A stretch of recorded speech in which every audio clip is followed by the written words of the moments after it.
des paramètres pour évaluer la probabilité de cette pathologie-là, de l'embolie pulmonaire. Il y en a ce qu'on appelle le score de Wells et le score de Genève.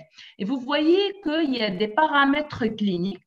Par exemple, si un patient a fait une immobilisation avec une tachycardie, qui a fait avant une maladie thromboembolique veineuse, qu'il se présente avec hémoptysie actuellement, qu'il a des signes cliniques d'une thrombophlébite du membre, là, on va calculer les différents items. Et si on a un score simplifié au-delà de 5, on va dire que le diagnostic le plus probable dans ce contexte-là est une embolie pulmonaire.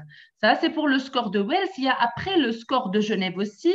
C'est à peu près les mêmes paramètres, la fréquence cardiaque, les antécédents d'une maladie thromboembolique veineuse, s'il a une néoplasie active, puisque vous savez, toutes les maladies néoplasiques augmentent le risque de maladie thromboembolique veineuse. S'il a fait une chirurgie ou bien une fracture qui date d'un mois, l'hémoptysie, la douleur et les signes d'une thrombose veineuse profonde d'un membre et le sujet âgé, tous ces éléments-là peuvent nous orienter en cas d'association vers une embolie pulmonaire. Donc là, on évoque l'embolie pulmonaire en première intention. Le monsieur, il a des douleurs basithoraciques, une dyspnée et on lui fait un électrocardiogramme. Est-ce que quelqu'un peut interpréter l'électrocardiogramme?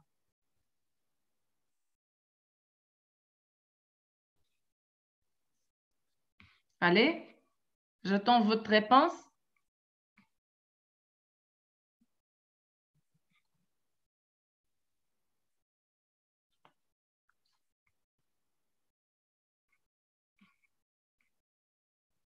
Allez, Oumaima, puisque tu as évoqué l'embolie pulmonaire. Est-ce que l'électrocardiogramme, il est normal? Est-ce qu'on a des signes pathologiques? Est-ce que quelqu'un veut répondre? Madame, Oui, vas-y. L'axe du cœur est dévié à droite. Donc là, au tout début, c'est un rythme qui est régulier sinusal ou bien c'est un rythme non sinusal qui est irrégulier? Régulier sinusal. Très bien, c'est un rythme qui est régulier sinusal. Et puis, vous avez dit que l'axe du cœur, il est dévié à droite. Alors, lorsqu'on va parler de l'axe du cœur, pourquoi vous avez dit que c'est dévié à droite? Comment définir l'axe du cœur? C'est négatif en D1. Très bien. Et il est ample, le plus ample et positif en D3. Donc, il est plutôt parallèle à D3. Donc, il est, oui, dévié à droite. Oui. Donc, est-ce que c'est un rythme qui est rapide ou bien c'est un rythme qui est normal en termes de fréquence cardiaque? Tachycardie. Oui, il y a une tachycardie puisque la fréquence cardiaque, elle est à 100 cycles par minute. On a 3 carreaux, donc 300 sur 3, c'est 100. C'est un rythme qui est régulier sinusal, mais avec une fréquence quand même un tout petit peu élevée, une tachycardie sinusale, un axe qui est dévié à droite très bien. Quoi d'autre? Là, l'aspect en V1, vous voyez qu'il y a une petite positivité au début. C'est l'aspect en R, S, R', une deuxième positivité. C'est un aspect d'un bloc de branche droit très bien. C'est un aspect de bloc de branche droit. Et puis aussi, on a des ondes de T négatives en V1, V2, V3. C'est en antéroseptal, c'est un signe de souffrance dans ce cadre-là ventriculaire droite. Donc, vous voyez, il y a la tachycardie sinusale, il y a l'axe droit, comme vous avez dit, le bloc de branche droit, les ondes T négatives. Et un aspect assez caractéristique d'embolie pulmonaire, c'est l'aspect S1Q3. On va voir les dérivations D1, D2, D3. Vous voyez, en D1, on a un aspect de négativité de S en D1 et un aspect de première négativité Q en D3. Donc cet aspect-là, S1Q3, cet aspect d'électrocardiogramme, va encore nous orienter vers le diagnostic d'une embolie pulmonaire. Puis la radiothorax, elle peut aider par sa normalité. On n'a pas d'atteinte parenchémateuse pulmonaire, on n'a pas de cardiomégalie. Donc là, c'est aussi une radiographie thoracique normale peut aussi conforter le diagnostic dans ce contexte-là d'une embolie pulmonaire. Donc, on complète par une gazométrie qui montre une hypoxie-hypocapnie, échographie cardiaque qui montre une bonne fonction ventriculaire gauche, qu'il n'y a pas d'hypertension artérielle pulmonaire et des cavités droites non dilatées. Et donc là, pourquoi on a fait tous ces examens-là? Parce que, avec l'évaluation clinique du patient, parce que lorsqu'on parle d'embolie pulmonaire, il y a deux entités qui sont totalement différentes. Il faut tout d'abord vérifier l'état hémodynamique du patient. Est-ce que le patient il est stable hémodynamiquement ou bien c'est un patient qui a un état de choc? La conduite thérapeutique, elle change entre un patient instable et un patient stable hémodynamiquement. Ce n'est pas la même prise en charge, ce n'est pas la même conduite à tenir sur le plan prise en charge thérapeutique. Et lorsqu'on dit une embolie pulmonaire, on dit toujours vérifier l'état hémodynamique. Donc, si le patient a fait un arrêt cardiaque avec nécessité de ressuscitation cardio-respiratoire, s'il est en état de choc avec une pression artérielle systolique qui est abaissée au-dessous de 90 mm de mercure ou qui nécessite un traitement vasopresseur pour atteindre une pression artérielle systolique au-delà de 90 malgré le remplissage, ou s'il fait des signes de choc avec atteinte des organes périphériques, s'il a une hypotension artérielle persistante, tout ceci sont des signes en faveur d'une embolie pulmonaire grave. Et qui dit embolie pulmonaire grave, c'est une extrême urgence et c'est une prise en charge thérapeutique qui est particulière. Donc là, c'est l'état hémodynamique qui prime. Donc, dima, porter un malade chez qui on suspecte une embolie pulmonaire, qui m'a fait une présentation clinique. Donc là, il a la dyspnée, le contexte favorisant, la douleur basithoracique. Chose primordiale, vérifier la tolérance hémodynamique. S'il a une hypotension artérielle systémique persistante, s'il a fait un arrêt cardiaque, s'il est en état de choc, ce qu'on appelle une embolie pulmonaire grave. Et c'est une prise en charge urgente et particulière qu'on va voir tout à l'heure. Après aussi, il faut voir si cette embolie pulmonaire-là a un retentissement sur le cœur. Et qui dit embolie pulmonaire avec retentissement sur le cœur, c'est essentiellement le cœur droit, le ventricule droit, puisque c'est un thrombus au niveau de l'artère pulmonaire. Donc, c'est un problème du ventricule droit. Et là, l'importance de l'échographie cardiaque, ce qui va étudier le ventricule droit, s'il y a une dilatation, s'il y a une hypertension artérielle pulmonaire qui est très importante. Le scanner aussi peut étudier le ventricule droit. Et bien sûr, il y a les marqueurs biologiques, le BMP, le peptide natriurétique qui signe la souffrance ventriculaire, ou bien les troponines qui signent une ischémie myocardique associée et qui sont des signes de gravité. Donc, l'évaluation de risque lorsqu'on évoque le diagnostic d'embolie pulmonaire, il est très, très important. Si on a une instabilité hémodynamique, c'est une embolie pulmonaire qu'on va dire grave et c'est une prise en charge qui est particulière.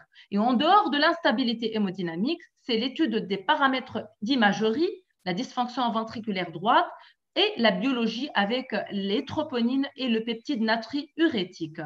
Et là, il y en a un score en dehors de l'instabilité hémodynamique qui peut aider à évaluer le risque de mortalité relié à l'embolie pulmonaire en intra-hospitalier et à un mois, qui est le score PESI ou bien SPESI, le score PESI simplifié.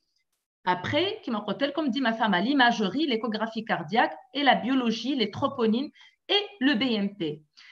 Mais en dehors de l'instabilité hémodynamique. Donc, pour le score PESI, on a l'âge, les antécédents d'un cancer, l'insuffisance cardiaque, l'insuffisance respiratoire chronique, la tachycardie au-delà de 110 et la désaturation inférieure à 90 qui vont élever le risque de mortalité jusqu'à arriver à un risque de mortalité de 11% si on a plus d'un critère à un mois.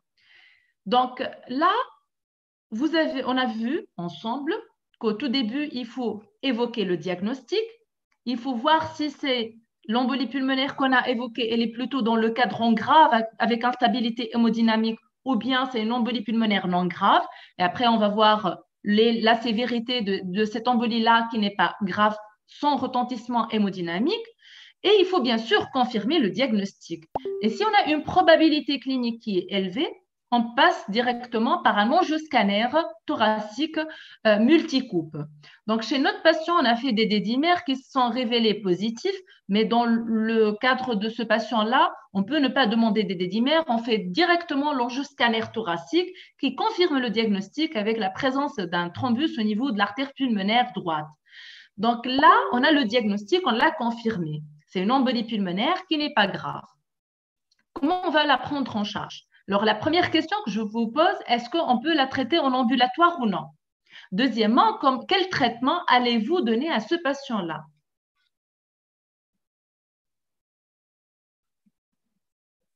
Allez, j'attends votre réponse, vos réponses.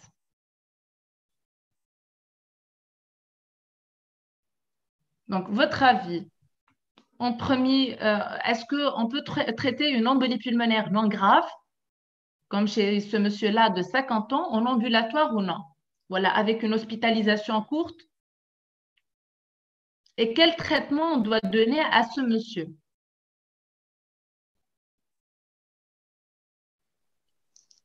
Euh, Mhm. Docteur, je pense que la surveillance est essentielle dans ce cas-là. Du coup, on a besoin d'une hospitalisation. Très bien. Et lorsqu'on va hospitaliser le patient, on va le mettre sous traitement. Quel type de traitement, selon vous, est nécessaire pour ce patient? On a un Euh, thrombus qui occlue une artère ou une branche de l'artère pulmonaire. des fibrinolytiques, peut-être? Un traitement, on va dire plutôt, oui, qui a une action fibrinolytique, c'est un traitement anticoagulant. Oui. Oui, très bien. Donc là, oui, théoriquement, il faut le patient, essentiellement s'il a un risque qui est intermédiaire haut ou bien un risque quand même assez important de mortalité. La seule case où on peut discuter le traitement en ambulatoire, si on a un patient qui est stable, qui n'a pas de comorbidité associée, il n'est pas trop âgé, il est très bien observant de son traitement, il n'a aucun signe de gravité, aucun retentissement sur les cavités droites, des marqueurs biologiques qui sont normaux, là, on peut discuter le traitement à domicile. Mais la règle est d'hospitaliser le patient pour le surveiller au moins une hospitalisation courte de 24 à 48 heures est nécessaire. Donc là, les critères, bien sûr, de risque chez les patients, c'est la désaturation, s'il y a un risque de saignement, parce qu'on va donner, comme vous l'avez dit, un traitement anticoagulant.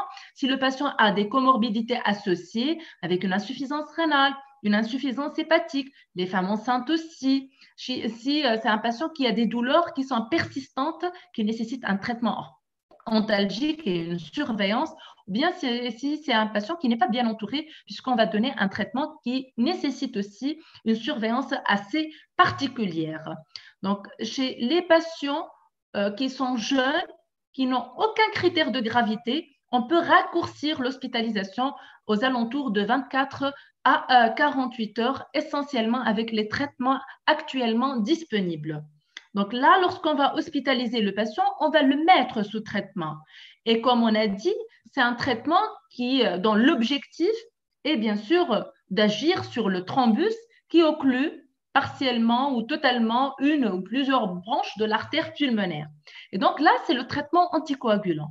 Il faut savoir donner et surveiller le traitement anticoagulant. Donc là, c'est dès le diagnostic de l'embolie pulmonaire. Dès qu'on porte le diagnostic, on le confirme en urgence et le patient doit être mis sous traitement anticoagulant. Si on a une probabilité clinique qui est très élevée ou bien qui est intermédiaire, en l'attente de la confirmation, on met le patient sous traitement anticoagulant parce que c'est une urgence. Si on ne le traite pas, le thrombus peut bien sûr augmenter de taille et on peut basculer vers l'instabilité hémodynamique, vers le retentissement sur les cavités droites. Donc, le traitement anticoagulant en hospitalier, on va commencer par le traitement héparinique. Donc là, il y a l'héparine non fractionnée. L'héparine non fractionnée, ça se donne en intraveineux à la pause seringue électrique. Donc, c'est un patient hospitalisé, généralement dans un service de cardiologie ou bien un service de pneumologie, une unité de soins intensifs. Dans tous les services, on peut donner le traitement anticoagulant avec une surveillance et une codification connue par tout médecin. Donc là, on va donner l'héparine non fractionnée, qui est comme par voie intraveineuse, à la pause-seringue électrique, et ça va empêcher la formation de nouveaux cailloux et bien entendu l'extension de la taille du thrombus.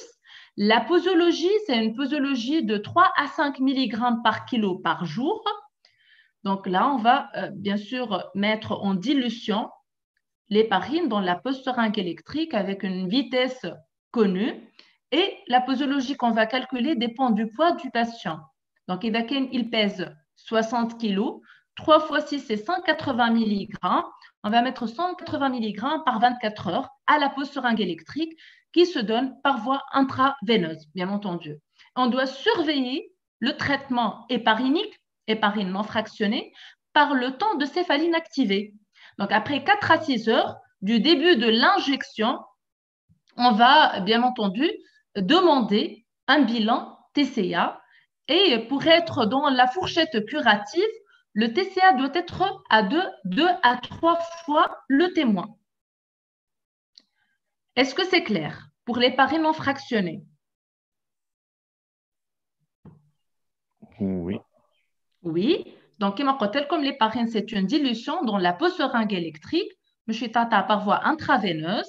La dose, elle doit être curative, 3 à 5 mg par kilo par jour, avec une surveillance par TCA qui doit être entre 2 à 3 fois le témoin. Et dès qu'elle est inférieure à 2 TCA, on va augmenter la dose d'héparine non fractionnée et on redemande un taux de céphaline activé après 4 à 6 heures de nouveau jusqu'à atteindre la fourchette attendue entre 2 à 3 fois le témoin.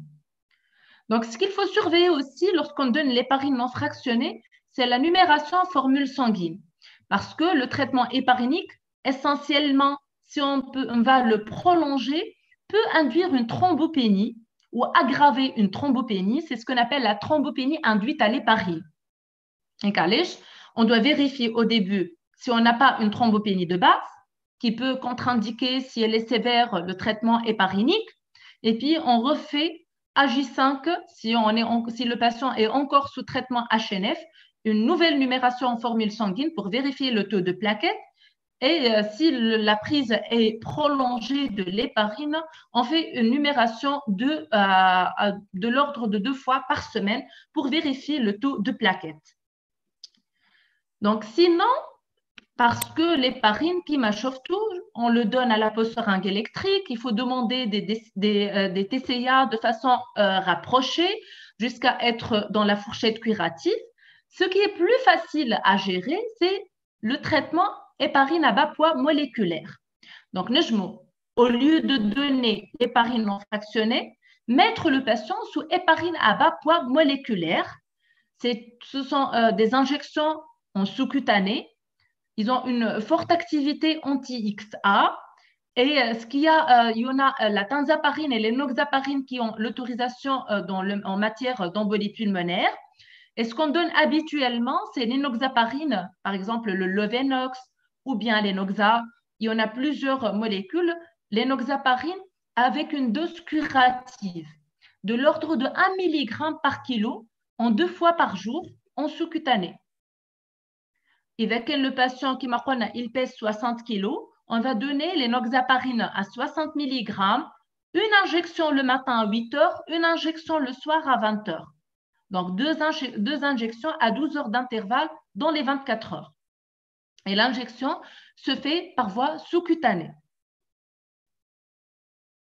Et généralement, ça ne nécessite aucune surveillance, sauf si on a une femme qui est enceinte ou bien un sujet très âgé, très obèse, les insuffisants rénaux. On peut demander un dosage de l'activité anti-10A, mais ce n'est pas systématique. Donc, c'est la dose de poids en 2 fois par jour, à 12 heures d'intervalle par voie sous-cutanée. Bien entendu, il faut vérifier les contre-indications qui sont essentiellement en matière de contre-indication, c'est essentiellement l'insuffisance rénale avec une clairance de la créatinine qui est inférieure à 30 millilitres par minute. Là, on n'a pas le choix, on va basculer vers l'héparine non fractionnée. Donc, une fois le diagnostic posé, on donne l'héparine. Ce qui est plus facile à mettre chez le patient, c'est l'héparine à bas poids moléculaire, en dehors d'une insuffisance rénale avec une clairance qui est basse, inférieure à 30. Là, on va mettre le patient sous héparine non fractionnée. Est-ce que c'est clair? Oui, merci. Oui, c'est clair. Donc, on va dire, là, c'est le traitement initial, c'est la base du traitement anticoagulant, enoxaparine. En dehors, c'est ce qu'on a de disponible en fait, parce qu'on peut aussi donner la fondaparinux, mais elle n'est pas disponible en Tunisie. C'est le même principe, c'est une héparine à bas poids moléculaire qui est approuvée dans le traitement de l'embolie pulmonaire. Donc, ce qu'on a actuellement en Tunisie, c'est l'enoxaparine. La dose curative, c'est 1 mg par kilo toutes les 12 heures. Ou bien, il y en a la tenzaparine, comme je l'ai dit, c'est l'Inoep à la dose de 175 unités par kilo en une seule fois par jour. Si on a des contre-indications aux héparines à bas poids moléculaire, c'est l'héparine non fractionnée à la pause seringue électrique avec une dose de 3 à 5 mg par kilo par 24 heures et la surveillance par le temps de céphaline activée est obligatoire. Donc là, c'est un traitement quand même assez contraignant, c'est un traitement injectable. Donc, il faut donner un traitement par voie orale. On ne va pas laisser le patient sous traitement anticoagulant injectable pour une durée quand même qui doit être assez prolongée. C'est 3 à 6 mois en matière d'embolie pulmonaire. Et donc là, il faut donner un traitement, c'est le traitement anti-vitamine K. C'est ce qu'on a de disponible, c'est le Cintran, c'est les AVK. Et donc là, ça doit être introduit très précocement pour arriver à la fourchette thérapeutique optimale. Donc, on va faire une période qu'on appelle de chevauchement héparine avec les protocoles qu'on a vus, avec les antivitamines K, le Cintran, qu'on doit introduire dès le premier jour, dès la confirmation diagnostique. Et la période de chevauchement, c'est à 72 heures. Après 3 jours, après 72 heures de traitement héparine plus Cintran, on va demander un TP, un taux de prothrombine avec un INR, et l'INR cible doit être entre 2 et 3. Une fois 2 et 3, on arrête l'héparine et le patient va continuer avec le Cintran pour une durée totale de 3 à 6 mois en matière d'embolie pulmonaire. Bien sûr, l'INR doit être vérifié après une semaine, la première fois, puis tous les mois. Pourquoi il faut vérifier l'INR? Parce qu'il y a les interactions médicamenteuses avec les antivitamines K. Donc, comme je l'ai mais là où on met le patient sous héparine, on associe les antivitamines K pour une période de chevauchement jusqu'à ce que les antivitamines K donnent leur efficacité pour atteindre la zone thérapeutique qu'on recherche. Et on va demander un INR après 3 jours de chevauchement. Si on a un INR entre 2 et 3, on arrête l'héparine. On va continuer seulement avec les antivitamines K avec un dosage régulier de l'INR jusqu'à, bien sûr, l'atteinte de la durée totale préconisée.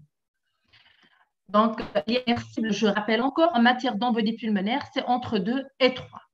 Donc, la bonne pratique, il y en a des règles pour les antivitamines K, il y en a un problème d'interaction médicamenteuse et alimentaire avec la vitamine K. Donc, il faut respecter la dose prescrite et les heures de prise. Généralement, on demande au patient de prendre sa dose à une heure fixe le soir. À 20 heures, toutes les nuits, il prend la dose de Cintran préconisée à la même heure pour éviter les perturbations. Il faut régulièrement refaire les INR une fois par mois parce qu'il y a le risque d'interaction médicamenteuse et alimentaire.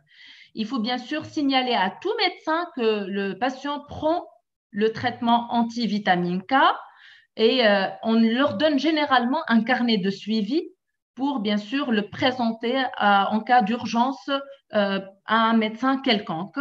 Et bien sûr, avant toute prise de médicaments, il faut demander l'avis du médecin traitant parce qu'il y a le risque d'interaction médicamenteuse et d'accident de surdosage ou bien de sous-dosage aux antivitamines K.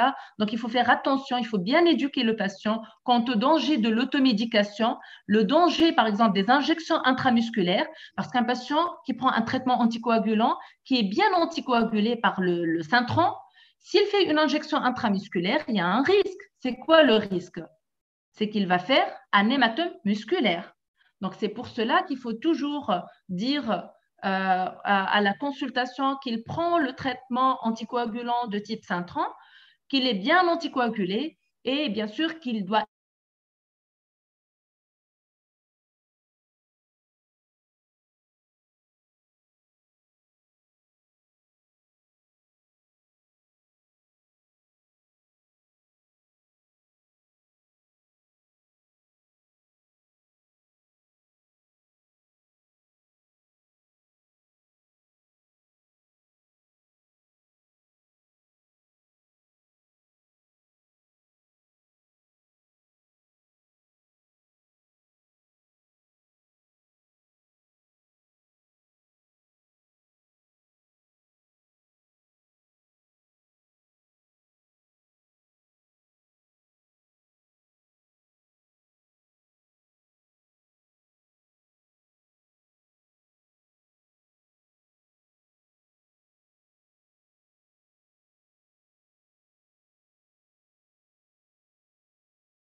donc, je m'excuse, je pense qu'il y a eu une petite coupure, c'est ça? Donc, on va revenir. Là, vous m'entendez? Oui, madame, on vous comprend. Oui. Vous m'entendez de nouveau. Donc, on s'est arrêté en matière d'interaction médicamenteuse avec les antivitamines K, hein. C'est ça? Éducation du patient. Et on a éduqué, oui, le patient pour qu'il évite tous les risques les problèmes des antivitamines K. Comme je l'ai dit, donc là, les problèmes des antivitamines K, c'est essentiellement les problèmes aussi que si le patient va avoir un surdosage en antivitamine K, ça va être les accidents hémorragiques, c'est le saignement. Et bien entendu s'il va être dans le versant sous-dosage, il n'est pas bien anticoagulé. C'est le risque thrombotique, c'est le risque de récidive de l'embolie, de l'extension de la thrombose qui va être en premier. Donc, en matière d'interaction médicamenteuse, les antivitamines K, ça va inhiber la vitamine K. Donc, tous les médicaments, voilà, les aliments qui interagissent avec la vitamine K peuvent perturber l'action des antivitamines K. Par exemple, les médicaments, il y en a plusieurs médicaments qui peuvent s'accompagner d'un surrisque de saignement. Il y en a les médicaments antifongiques qui diminuent bien sûr l'interaction avec la vitamine K, mais le risque hémorragique, c'est essentiellement avec l'aspirine à dose forte, dose anti-inflammatoire. L'aspirine 1 gramme fois 3 par jour. Avec l'antivitamine K, il y a un surrisque hémorragique, il y a un risque de saignement. Il y a aussi les anti-inflammatoires non stéroïdiens. Il y a certains antibiotiques aussi qui peuvent augmenter l'action des antivitamines K et qui peuvent causer des accidents hémorragiques. C'est pour cela qu'il faut toujours expliquer aux patients les risques de l'automédication. Donc, Dima, on a un carnet de suivi et on leur dit que s'il y a une nécessité d'une prise d'un traitement pour une pathologie ou une autre, il faut demander au médecin s'il y a un risque d'interaction ou non. Donc, comme aspirine, anti-inflammatoire non stéroïdien, il y a des antifongiques qui peuvent augmenter l'action des antivitamines K, l'INR au-delà de 3, 4, voire plus de la fourchette thérapeutique optimale avec un surrisque de saignement. Donc, il faut faire attention. Donc, pas d'aspirine, pas d'anti-inflammatoire chez les patients qui sont sous traitement anti-vitamine K. Et bien entendu, s'ils font de la fièvre, des douleurs, c'est généralement le paracétamol qu'on préconise. Les glucocorticoïdes aussi, il y a les inhibiteurs sélectifs de la recapture de sérotonine peuvent interagir aussi avec les antivitamines K. Il y a toute une liste de médicaments qu'il faut éviter, qu'il faut faire attention. Il y a aussi le risque d'interaction alimentaire. Il y a des aliments qui sont riches en vitamine K et qui peuvent causer des sous-dosages en AVK. Par exemple, le chou, les brocolis, les épinards, les tomates. Donc là, il faut toujours expliquer aux patients qu'il doit avoir une alimentation qui est assez variée, qui est équilibrée, sans pour autant manger tous les jours la même chose pour éviter les risques d'interaction alimentaire avec les antivitamines K. Et bien sûr, il faut toujours faire des TP-INR de façon régulière.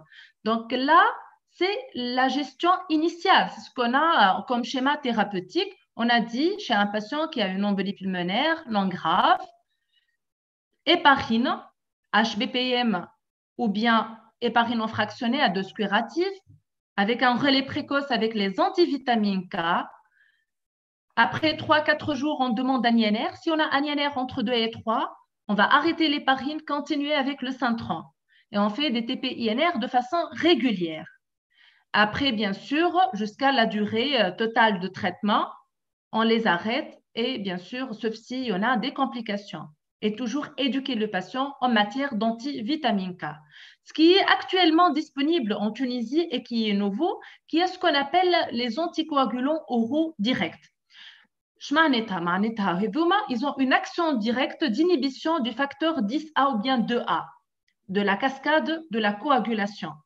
Donc, chevauchement héparine plus Syntran, et quelle période de chevauchement qu'on a 3 à 4 jours jusqu'à ce que le Syntran donne son effet, on peut donner directement les AOD, les anticoagulants oraux directs, qui sont actuellement disponibles en Tunisie. Le Rivaroxaban, il est disponible. Et c'est bien sûr à tous les dosages, on l'a de disponible en Tunisie. La nomenclature, elle est mawjouda en Tunisie, c'est soit le Riva ou elle Xaban. Donc, le Rivaroxaban, c'est une action directe, immédiate. Ça ne nécessite pas un chevauchement avec l'héparine. Une action immédiate. C'est en comprimé, c'est la voie orale. C'est un anti-10A direct. On ne donne pas d'HPPM, on ne donne pas d'héparine. La posologie en matière d'embolie pulmonaire, c'est 15 mg x 2 par jour pendant 3 semaines, puis 20 mg par jour jusqu'à la durée totale du traitement. La durée, on l'a dit, 3 à 6 mois. Et ça ne nécessite pas de surveillance, ni de dosage de TP, ni INR. C'est une action directe d'inhibition du facteur 10A. Il n'y a pas d'interaction avec la vitamine K. Donc, il n'y a aucun risque d'interaction médicamenteuse, pas de surveillance biologique. Et ça existe en Tunisie, actuellement, avec les différents dosages 10, 15 et 20 mg. Est-ce que c'est clair? Oui. Madame, est-ce que le délai d'action dans le rivaroxaban, il est immédiat? Il est immédiat. C'est une Dès action l'absorption orale? Par voie orale, oui. D'accord. Merci. Donc, هذوما ولاو موجودين كما قلنا, ça va limiter la durée d'hospitalisation. C'est plus facile, il n'y a pas d'interaction médicamenteuse et ils sont actuellement disponibles en Tunisie. Donc, en matière d'embolie pulmonaire, on les donne à la dose de 15 mg fois 2 par jour pendant 3 semaines, puis 20 mg par jour pour la durée totale du traitement.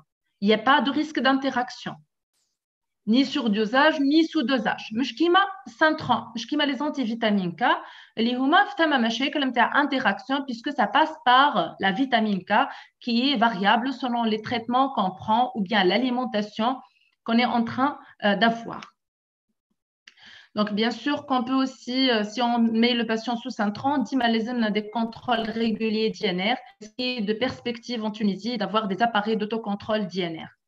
Donc, en parlant du traitement de l'embolie pulmonaire, il ne faut pas oublier le traitement préventif de l'embolie pulmonaire, la mobilisation précoce, le traitement héparine à bas poids moléculaire à dose préventive si on a un patient qui a eu une chirurgie lourde ou bien qui a fait une immobilisation prolongée, et bien sûr de traiter correctement les thromboses veineuses profondes, les phlébites des membres, puisque l'embolie pulmonaire est la complication précoce aiguë qu'on redoute le plus des thromboses veineuses profondes.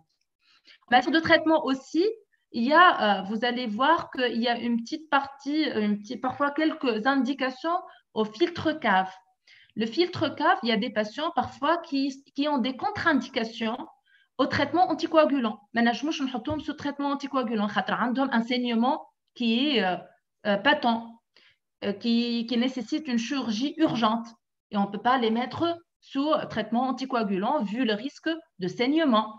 On peut mettre un filtre cave pour éviter essentiellement l'extension et la récidive des thrombes à travers le système veineux profond dans les artères pulmonaires. Mais ce sont des indications très particulières.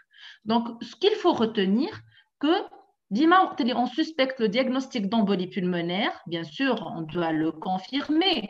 Et si on a une probabilité forte, c'est l'enjeu scanner, en dehors des contre-indications liées à l'insuffisance rénale. Et bien sûr, la chose la plus importante est d'évaluer en première intention l'état hémodynamique. Est-ce que le patient il est stable ou bien il est instable? S'il est instable, c'est une embolie pulmonaire grave. Et ça a un traitement particulier qu'on va voir. Si c'est une embolie pulmonaire non grave, c'est une prise en charge avec une surveillance du patient, avec un traitement qui doit être instauré en urgence, et c'est le traitement anticoagulant, soit le schéma héparine à bas poids moléculaire à dose curative ou bien l'héparine non fractionnée, en association avec les antivitamines K. Après la période de chevauchement de 3 jours, on demande un TP-INR. Si on a un INR dans la fourchette attendue entre 2 et 3, on arrête l'héparine et on continue avec les antivitamines K en expliquant le risque toujours aux patients d'interaction médicamenteuse et alimentaire. Sinon, le deuxième schéma thérapeutique, c'est les anticoagulants oraux directs. Ce qu'on a de disponible en Tunisie, c'est le rivaroxaban. Et le schéma thérapeutique, c'est 15 mg fois 2 par jour pour 3 semaines, puis la dose de 20 mg par jour. Bien entendu, le problème est le coût pour les AOD parce qu'elles ne sont pas remboursées par la sécurité sociale, non disponibles à l'hôpital et ça coûte quand même assez cher. C'est quand même un traitement assez cher. Donc, on passe à un deuxième cas clinique. Est-ce que vous avez des questions pour le premier cas? Est-ce que vous avez des questions? Docteur, juste une question. Oui. On a dit que pour le premier cas clinique, pour l'embolie pulmonaire, donc il y avait un thrombus qui bouchait le vaisseau. Mais finalement, on a aussi dit que l'héparine, par exemple, le traitement anticoagulant, il n'allait pas agir directement sur le thrombus. Donc, Oui. qu'est-ce qu'il va devenir? Non, non, il va agir en immédiat. أول حاجة, l'héparine, elle va éviter la constitution de nouveaux thrombus, mais aussi ça va liser, ça va bien sûr contribuer à la lise du thrombus. C'est un traitement anticoagulant qui va bien sûr, ça va favoriser la lise du caillou qui est existant. D'accord. Merci beaucoup. Madame, Oui. on est censé savoir comment classer l'embolie pulmonaire grave ou pas grave. Oui, une embolie pulmonaire grave, c'est une embolie pulmonaire avec instabilité hémodynamique. خاطر le traitement, مش اللي شفناه توا. احنا اللي شفناه توا le traitement, c'est le traitement d'une embolie pulmonaire non grave, sans instabilité hémodynamique. S'il y a une instabilité hémodynamique, c'est une prise en charge qui est différente. Donc, et là, c'est une bonne question pour passer au deuxième cas clinique. C'est une dame âgée de 69 ans qui est hypertendue sous traitement, qui a fait une fracture de l'extrémité distale du péroné droit il y a 15 jours, qui a été traitée par immobilisation plâtrée pendant 3 semaines. Et puis, elle vient avec une douleur brutale médiothoracique, avec une dyspnée, une toux sèche qui s'aggrave progressivement. Et là, en la voyant aux urgences, la patiente était très dyspnéique, en sueur. Elle saturait à 91% sous 6 litres d'oxygène. Elle avait une pression artérielle à 70-50 mm de mercure. Elle était très tachycarde à 120 par minute et elle était subfébrile à 38. Elle était très polypnéique avec des signes de lutte, un tirage susternal, un tirage intercostal. Il y avait aussi une turgescence des veines jugulaires.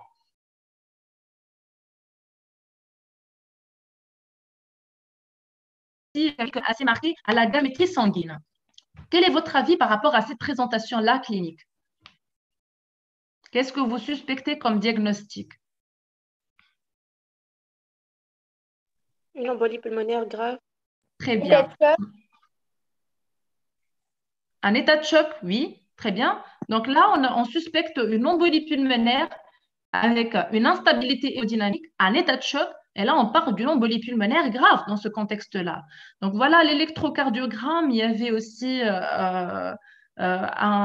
des signes de tachycardie sinusale avec un bloc de branche droit. Et l'hypothèse diagnostique, comme vous l'avez dit, c'est une embolie pulmonaire grave puisque c'est une patiente qui a eu une immobilisation plâtrée, qui a des douleurs thoraciques avec une dyspnée aiguë, qui présente des signes d'état de choc avec l'hypotension artérielle, la tachycardie, mais aussi des signes d'insuffisance cardiaque droite aiguë, c'est la turgescence des veines jugulaires.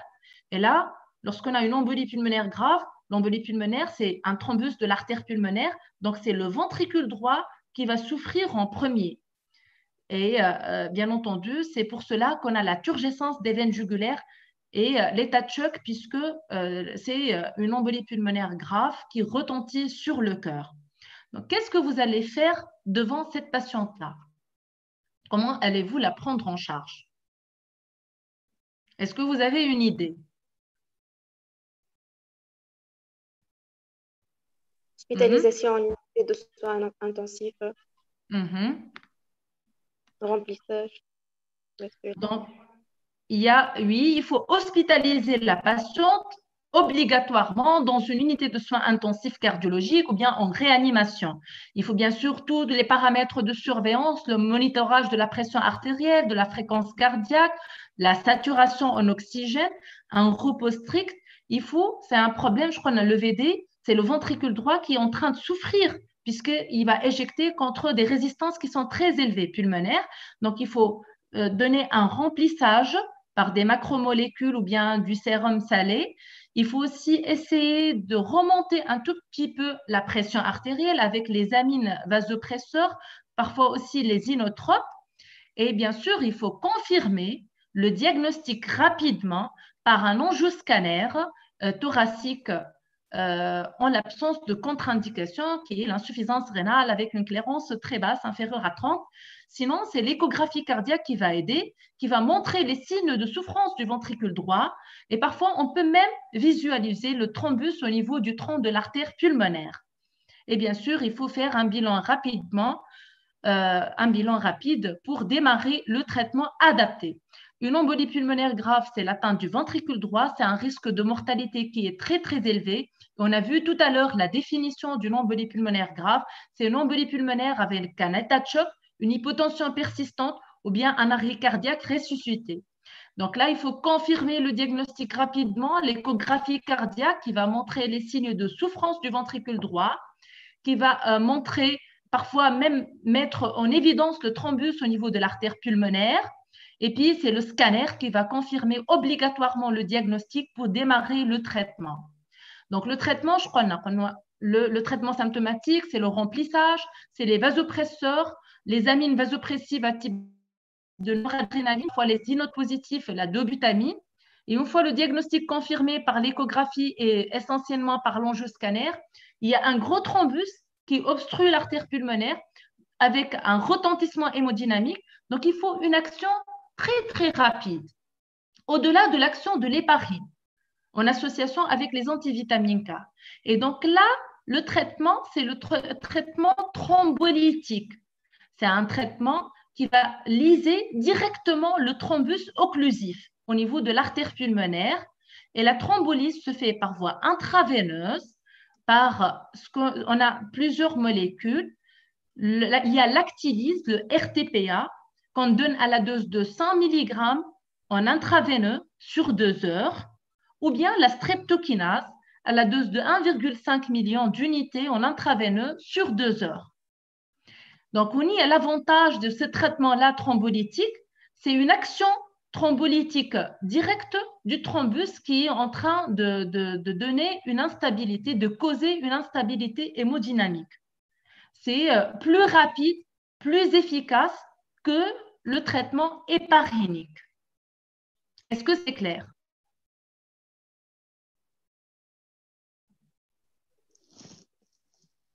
Oui, c'est clair. Donc, bien sûr, lorsqu'on va donner un traitement thrombolytique, les embolies pulmonaires graves. علاش خاطر ثم ديما في التريتمون مع هذوما les traitements la thrombolyse un surrisque hémorragique. Et c'est pour cela qu'il faut vérifier impérativement les contre-indications à la thrombolyse.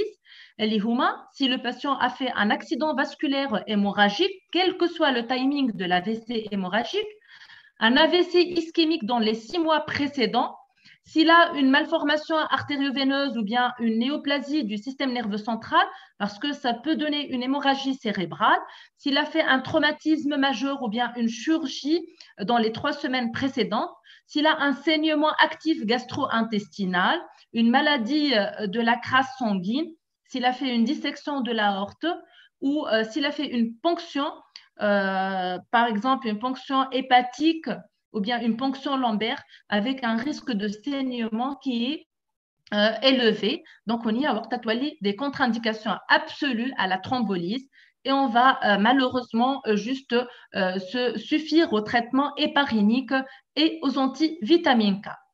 Donc, comme dit, il y a une différence. Il faut savoir stratifier la gravité de l'embolie pulmonaire. Une embolie pulmonaire grave, c'est l'instabilité hémodynamique, c'est la thrombolyse dans un milieu de réanimation en unité de soins intensifs avec un monitorage, des voies d'abord veineuses solides, un remplissage et parfois on a besoin des amines vasopresseurs, des inotropes associés. Et sinon, bien entendu, une fois on a thrombolysé le patient, il va s'améliorer sur le plan hémodynamique, sur le plan clinique, et on va le sevrer des amines vasopresseurs et on va retourner au schéma classique de chevauchement héparine avec le Syntran. Et bien sûr, continuer après le relais par le Syntran les 3 mois de traitement anti-vitamine K qui m'a قلنا MCA. Est-ce que c'est clair? Est-ce que la différence est claire? Oui, madame, la différence, elle est claire, mais je veux savoir si les contre-indications au traitement fibrinolytique est à savoir. Non. Oui, هما راهم شوف كيما قلت لكم enseignement un AVC ischémique récent ولا un AVC hémorragique هذوكم هما خاطر انت كان تجيك في une vignette clinique un patient chez qui on suspecte une embolie pulmonaire grave mais qui a fait un AVC ischémique qui date de 1 mois. Tu ne dois pas le thromboliser, c'est contre-indiqué. Est-ce que c'est clair, Yamolka? Oui, on va juste le mettre sous... Voilà, justement, on va juste le conditionner. On peut mettre les amines vasopressives et après, bien sûr, mettre l'héparine qui m'achauffe avec les antivitamines K. Bien sûr, avec une surveillance en unité de soins intensifs cardiologiques ou bien dans un milieu de réanimation.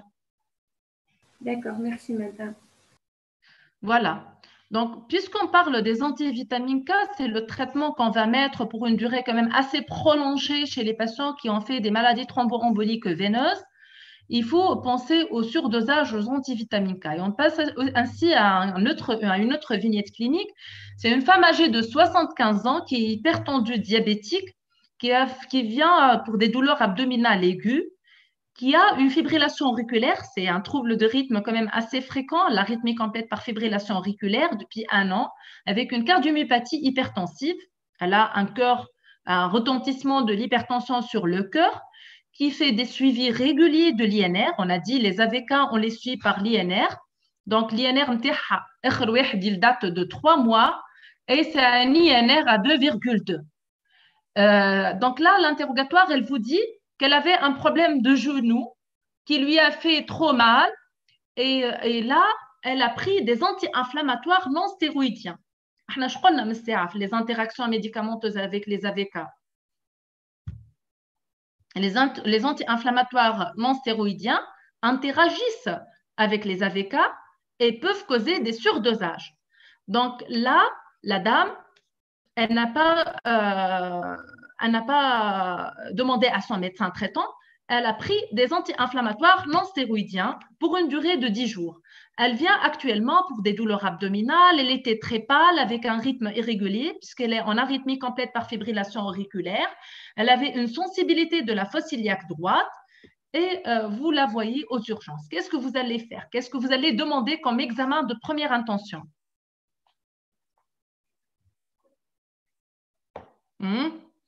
ECG. Un électrocardiogramme, oui. La biologie avec INR. Un INR, oui. Quoi d'autre? Si on suspecte un saignement, qu'est-ce qu'on doit vérifier? TP, TCA. La tension artérielle. Cliniquement, elle était stable. La numération formule sanguine, l'hémoglobine, est-ce qu'elle a fait un saignement avec une anémie qui nécessiterait éventuellement une transfusion? Donc, la biologie, essentiellement, c'est le TPINR et la numération formule sanguine, c'est obligatoire. Donc, oui, comme vous l'avez dit, électrocardiogramme, NFS, TPINR. Donc là, c'est obligatoire, il faut les demander en urgence parce que ça va bien sûr nous guider vers la conduite à tenir après. Donc, son TP était à 15%, un INR à 6, avec une hémoglobine à 8 grammes par décilitre. À l'électrocardiogramme, elle avait une fibrillation auriculaire et la radiographie thoracique était normale. Donc là, la patiente avait une anémie avec un surdosage en AVK puisque l'INR était largement supérieur à l'INR dans la fourchette est entre 2 et 3 en matière de fibrillation auriculaire. On a un INR à 6 avec une anémie à 8 grammes par décilitre. Donc, le diagnostiquer, une anémie avec un surdosage en AVK. Qu'est-ce que vous allez faire pour cette patiente-là?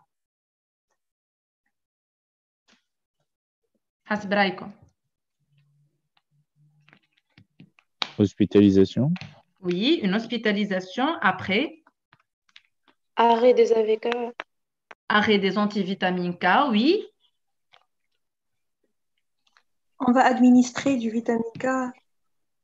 et éventuellement, très bien, administrer des vitamines. Avant, il faut voir le retentissement aussi, l'échographie abdominopelvienne, pour voir si on a un hématome profond, puisqu'elle a des douleurs de la fosse iliaque, des douleurs abdominales. Et là, l'échographie, elle montre un hématome. Donc, c'est un surdosage en AVK avec un saignement extériorisé profond et une anémie. Il faut, oui, comme vous l'avez dit, arrêter le Cintran, administrer de la vitamine K par voie orale, et puis discuter aussi la transfusion, si c'est une anémie aiguë, s'il y a un saignement qui est actif, on est parfois amené à transfuser la patiente. Donc là, il faut faire attention aux accidents de surdosage aux AVK, puisque c'est quand même une cause d'hospitalisation assez fréquente, qui peut aussi causer des saignements fataux, donc il faut faire attention. Si on a un saignement qui est asymptomatique, un surdosage, pardon, qui est asymptomatique, juste un INR qui est élevé, au-delà de 4, sans pour autant avoir un saignement, sans pour autant avoir un retentissement hémodynamique du fait d'un saignement même profond. Puis, on peut avoir un saignement extériorisé et parfois, on a bien sûr un problème de surdosage, même asymptomatique, mais une nécessité d'une chirurgie urgente. Donc, dis-moi les questions qui se posent. Qu'est-ce qu'on doit faire aux patients? Est-ce qu'on doit juste arrêter le Cintran? Est-ce qu'on doit administrer de la vitamine K ou non? Est-ce qu'on doit transfuser ou non le patient? Et tout dépend de la gravité. Donc, il faut s'acharner à rechercher si on a un saignement ou non, afin de guider la conduite à tenir. Il faut bien sûr de façon préférentielle hospitaliser le patient. J'ai mis un tableau qui récapitule. Si on a un INR entre 4 et 6, sans avoir un saignement extériorisé, on peut faire un seau de prise sans donner des vitamines K et bien sûr surveiller le patient, demander un INR après 1 à 2 jours après le saut de prise. Est-ce qu'il a rejoint la fourchette normale ou à la lettre? Ou bien sûr, on adapte la posologie. Si on a un INR entre 6 et 10, on doit bien sûr arrêter les antivitamines K et administrer la vitamine K par voie orale à la dose de 1 à 2 mg de vitamine K. Si c'est supérieur à 10, on doit administrer la vitamine K à la dose de 5 mg par voie orale toujours. Et bien sûr, il faut toujours un avis spécialisé pour bien sûr prendre en charge correctement le patient. Si un patient a un saignement qui est toujours actif, avec une déglobulisation, ne pas oublier de transfuser le patient en intra-hospitalier, bien entendu. Bien sûr, on va ajuster la dose de Cintran que le patient prenait. Et chose aussi très, très importante, il faut chercher la cause de ce surdosage-là. Est-ce que c'est une erreur de traitement? Est-ce qu'il a pris un traitement qui augmente le risque de saignement? Et là, il faut, comme dit, éduquer les patients. Elle a pris des anti-inflammatoires non stéroïdiens qui causent un surdosage, qui perturbent les antivitamines K, qui causent un surdosage. Donc, il faut bien lui expliquer qu'elle ne doit pas s'automédiquer sans pour autant consulter ou prendre l'avis de son médecin. Donc, il est contre-indiqué d'associer les anti-inflammatoires non stéroïdiens, l'aspirine, les antifongiques. Il y a aussi des antibiotiques qui interagissent. Donc, il faut faire très, très attention. Il y a des règles strictes qu'on doit respecter. Même en matière d'alimentation, il faut avoir une alimentation qui est assez variée. Où le risque les aliments, c'est essentiellement le sous-dosage, surtout avec le brocoli, le chou, avec l'épinard, les laitues, les tomates aussi. Donc, ديما يلزمنا المريض نفسروا له بلي هو يلزمو يشاور طبيبه ويكون bien équilibré et qu'il fait une surveillance assez régulière de l'INR. Est-ce que c'est clair en matière de traitement anticoagulant?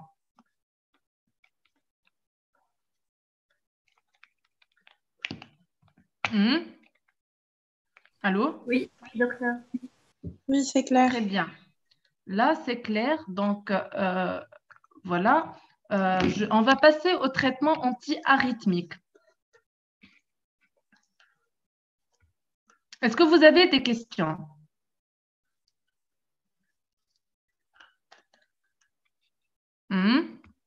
par rapport au traitement anticoagulant.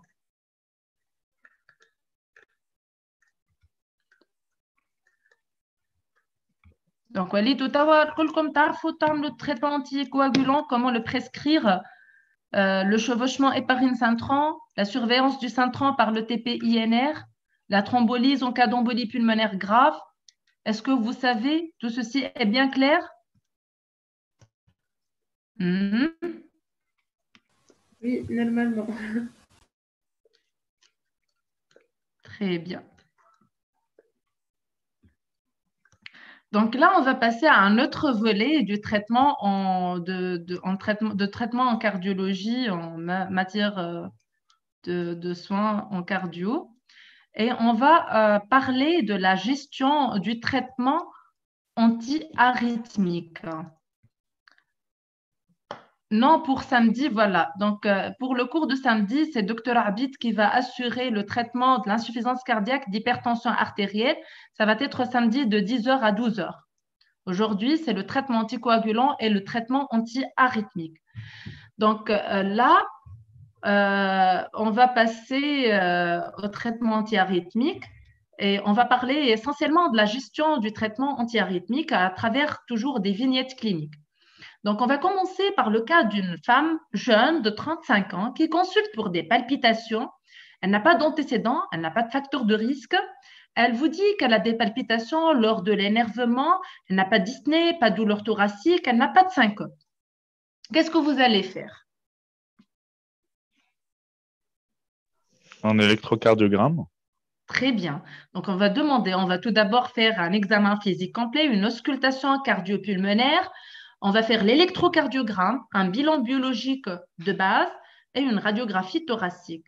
Donc, sa biologie, elle a une hémoglobine qui est correcte, elle n'a pas d'hyperleucocytose, pas de thrombopénie, un ionogramme qui est correct, une natrémie qui est correcte, une kaliémie qui est correcte, un bilan thyroïdien aussi qui est correct parce que la dysthyroïdie, essentiellement l'hyperthyroïdie, elle peut causer parfois des troubles rythmiques et une radiographie thoracique est normale. On voici son électrocardiogramme puisque vous l'avez demandé.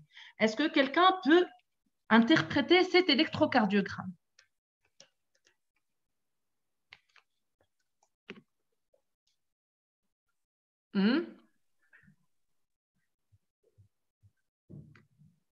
Donc là, on a un rythme qui paraît irrégulier. Pourquoi? Mais les QRS, ils sont fins. Il est en partie régulier,